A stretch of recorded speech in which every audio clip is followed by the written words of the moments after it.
الله الرحمن الرحيم. قال الله تعالى في القرآن المجيد: وما خلقت الجن والإنس إلا ليعبدون. قابل صدر احترام حاضرین مجلس، محترم مکرم سامعین کرام، آج کی اس مختصر نشست میں دو مثالیں آپ کو دینی اعتبار سے پیش کروں گا اور دو مثالیں دنیاوی اعتبار سے آپ کے سامنے پیش کروں گا، اور ہم یہ جانیں گے کہ شریعت کے اندر اعتبار کرنا، کسی پر اعتماد کرنا، کسی پر بھروسہ کرنا، یا انسان کا اپنا اعتماد اور اپنا وقار قائم رکھنا، یہ کتنا ضروری ہے۔ یہ لفظ کہنے کو بہت آسان ہے، مگر اگر آپ رسول اللہ صلی اللہ علیہ وآلہ وسلم کے دین کی دعوت کو غور سے دیکھیں گے تو دین کا پہلا پیغام رسول اللہ صلی اللہ علیہ وآلہ وسلم نے اپنے اعتبار کی بنیاد پر پیش کیا۔ جب آپ نے پہاڑی پر چڑھ کر مکے والوں کو یہ کہا کہ بتاؤ، اگر میں تمہیں یہ کہوں کہ اس پہاڑ کے پیچھے ایک لشکر تم پر حملہ کرنے کے لیے تیار کھڑا ہے، بتاؤ مان لو گے کہ نہیں مانو؟ حالانکہ ایسا ممکن نہیں تھا کہ کوئی بڑا لشکر مکے کے سر آ جائے اور ان کو پتہ ہی نہ چلے، ایسا ممکن نہیں تھا، لیکن اعتبار اتنا تھا، یقین اتنا تھا آپ کی بات پر کہ سب نے کہا اگر آپ کہیں گے ہم مان لیں گے۔ اور یقین اور اعتبار ان کو یہ بھی تھا کہ محمد الرسول اللہ صلی اللہ علیہ وسلم جو کہہ رہے ہیں کہ میں آخری نبی ہوں تو یہ بھی سچ ہے، نہ ماننے کی وجوہات کچھ اور تھیں۔ دوسری مثال، پہلی مثال یہ ہو گئی، دوسری مثال سمجھ لیجئے۔ اعتبار کی یہ انتہا آپ کو دنیا میں کہیں اور شاید نظر نہ آئے، اور وہ کیا کہ آپ اپنے اس دشمن پر جس کی آپ جان تک لے لینا چاہتے ہیں، بلکہ آپ اقدامات کر رہے ہیں کہ میں اس کو دنیا سے ختم کر دوں، اس کی جان لے لوں، لیکن اعتبار کا عالم یہ ہو کہ آپ اپنی امانت اس کے پاس رکھواتے ہوں، تو وہ بھی محمد الرسول اللہ صلی اللہ علیہ وسلم کی ذات۔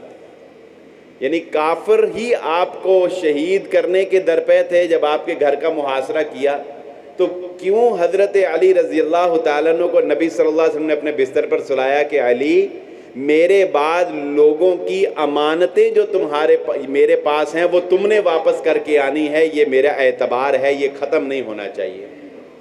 اور ایک کاروباری مثال آپ کو دیتا ہوں، کاروبار میں بھی آپ لوگ مجھ سے زیادہ سمجھتے ہیں کہ اعتبار کا کتنا گہرا تعلق ہے اچھے کاروباری ہونے کے اعتبار سے۔ جسے ہم کہتے ہیں نا آواز ہی چلتی ہے، کوئی آواز دے دے نا اچھا اعتماد والا بندہ تو اس کی آواز پہ کروڑوں کے سودے ہو جاتے ہیں۔ مدینہ کے فقیہ ہیں، ابو بکر نام ہے، اصول یہ ہے، اصول شریعت کا یہ ہے کہ اگر ایک بند گٹھری ہے نا، بند گٹھری، یا سمجھ لے کہ ایک کنٹینر بند ہے، تو شریعت یہ کہتی ہے کہ آنکھیں بند کر کے بغیر دیکھے تم کنٹینر کے اندر مال کو دیکھے بغیر اس کا سودا نہیں کر سکتے۔ شریعت کہتی ہے دیکھ کے، مبہم چیز کا سودا نہیں ہوتا، دیکھ کے کرنا ہے۔ لیکن وہ مدینہ کے فقیہ حنبلی تھے، فقہ حنبلی کے ماننے والے، وہ یہ فتویٰ دیتے اپنے دور میں کہ اگر کوئی مسلمان اپنا سامان تجارت لاتا ہے اور وہ پرچی دیکھتا ہے، پرچی دکھا کر، پرچی دیکھ کر سامان تجارت خریدنا بھی جائز ہے، فروخت کرنا بھی جائز ہے۔ ان سے کسی نے پوچھا کہ آپ نے اتنا بڑا فتویٰ کس بنیاد پہ دے دیا کہ صرف پرچی کے اوپر لسٹ دیکھ کر سامان تجارت کو خریدا اور فروخت کیا جا سکتا ہے، کس بنیاد پر دیکھ دیا؟ انہوں نے کہا اس لیے کہ میں نے آج تک کسی مسلمان تاجر کو لسٹ کے خلاف سامان فروخت کرتے ہوئے نہیں پایا۔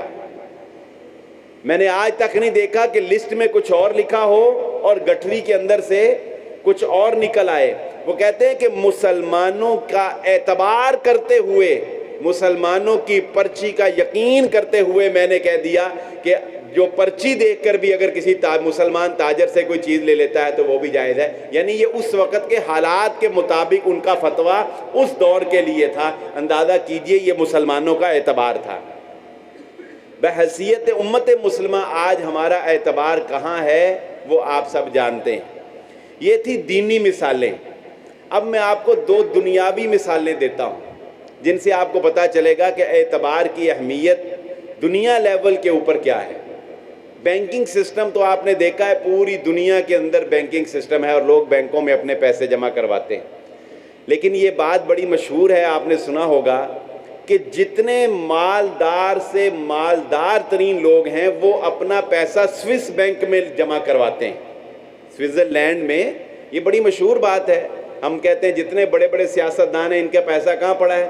سوئس بینک میں پڑا ہے۔ کیوں پڑا ہے؟ سوئس بینک میں کیوں پیسہ جمع کروانے کو امراء اور بالخصوص وہ جن کی بلیک منی ہے وہ کیوں ترجیح دیتے ہیں؟ صرف اعتبار کی بات، صرف اعتبار کی بات۔ اور وہ اعتبار کیا ہے کہ سوئس بینک کا ایک رول ہے، ان کا ایک قانون ہے، ان کا ایک خاص اکاؤنٹ ہے جسے وہ نمبرڈ اکاؤنٹ کہتے ہیں، نمبرڈ اکاؤنٹ۔ ان کا قانون یہ ہے کہ جو بندہ ہمارے اکاؤنٹ میں، ہمارے بینک میں پیسے جمع کروا دے گا، ہم اس کو ایک خفیہ نمبر جو ہے وہ لاٹ کریں گے، ہم اس کو ایک خفیہ نمبر ایشو کریں گے۔ نہ اس کا نام، نہ ولدیت، نہ رہائش، نہ اماؤنٹ، دنیا کی کوئی طاقت آ جائے، نمبر بتائے بغیر اسے اکاؤنٹ کی معلومات نہیں دی جائیں گی۔ نمبر بتاؤ گے، اور وہ نمبر اکثر لوگ زبانی یاد کرتے ہیں، وہ پیپر بھی جلا دیتے ہیں کہ کوئی ثبوت ہی باقی نہ رہے۔ 8 ڈیجٹ کے اوپر مشتمل وہ نمبر ہوتا ہے۔ اب اندازہ لگائیے کہ یہ لوگ وہاں اپنا پیسہ کیوں جمع کراتے ہیں؟ کیونکہ انہیں یقین ہے کہ یہاں سے ہمارا پیسے کا راز، ہمارا نام، ہمارا پیسے کی اماؤنٹ وہ کسی دنیا کی کسی سپر طاقت کو بھی پتہ نہیں لگے گی۔ صرف اس وجہ سے ہر بندہ جو مالدار ہے وہ وہاں جا جا کے پیسے دوڑاتا ہے۔ یہ ایک دنیاوی مثال آپ کو دی ہے اپنی ساکھ کو مضبوط کرنے کے لیے، یہ کبھی مسلمانوں کے پاس تھی۔ مسلمان کا تو اعتبار اتنا ہے کہ رسول اللہ صلی اللہ علیہ وسلم فرمائے ایک مسلمان کسی کو امانت دے دے، سارے مسلمان اس کی اعتبار کریں گے۔ ایک مسلمان کسی کو امان دے دے۔ دوسری دنیاوی مثال سن لیجئے، جب آپ یہ بینکنگ سسٹم نیا نیا آیا تھا تو A T M card issue ہوئے تھے، تو آپ کو شاید یاد ہوگا کہ جس بینک کا اے ٹی ایم آپ کے پاس ہے، آپ اسی بینک کی مشین سے پیسے نکلوا سکتے تھے۔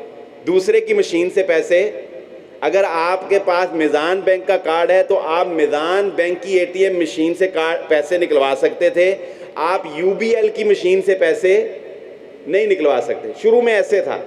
اچھا، پھر آپ کو ماسٹر کارڈ اور ویزا کارڈ ایشو ہوئے، اب آپ کسی بھی بینک کے مشین سے پیسے نکلوا سکتے ہیں۔ کیسے ہوا یہ کیسے ہوا؟ یہ ہوا صرف اعتبار کی وجہ سے، یہ صرف ہوا رازداری، راز کو راز رکھنے کی وجہ سے۔ اور وہ کیا؟ یہ راز کس نے رکھا؟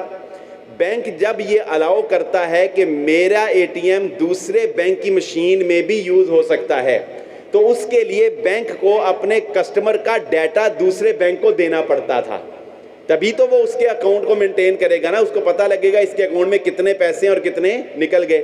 اور کوئی بھی بینک یہ نہیں چاہتا کہ وہ اپنے کسٹمر کا ڈیٹا دوسرے بینک کے ساتھ شیئر کرے، کہ وہ اس کے کسٹمر کو آفر کروا کے اس کا کسٹمر ہی نہ اپنی طرف چھین لے۔ اور یہ کاروباری اصول بھی ہے کہ کوئی بھی بندہ اپنا کسٹمر اور اپنے کسٹمر کا ڈیٹا کسی کے ساتھ شیئر نہیں کرتا۔ یہ ایک بہت بڑی پرابلم۔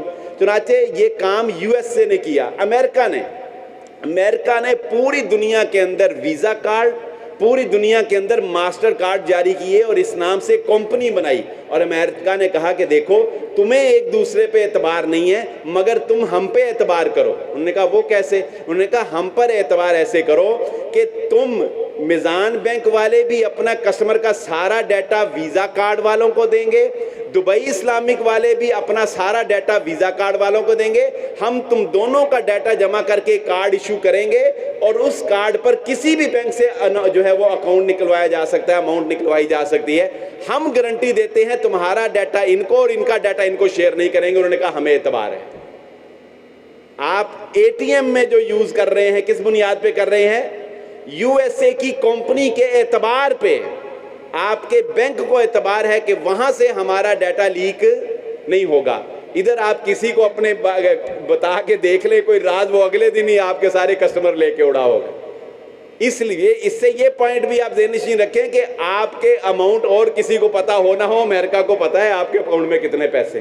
یہ ساری کمپنیاں ان کی بنائی ہوئی، تو یہ تو ان کی ڈیل ہے جو ہمیں انہوں نے دی ہوئی ہے. سچی بات یہ ہے پتہ نہیں کس وقت کا وہ انتظار کر رہے ہیں، وگرنہ ان سے تو آپ کا قد بھی نہیں چھپا ہوا.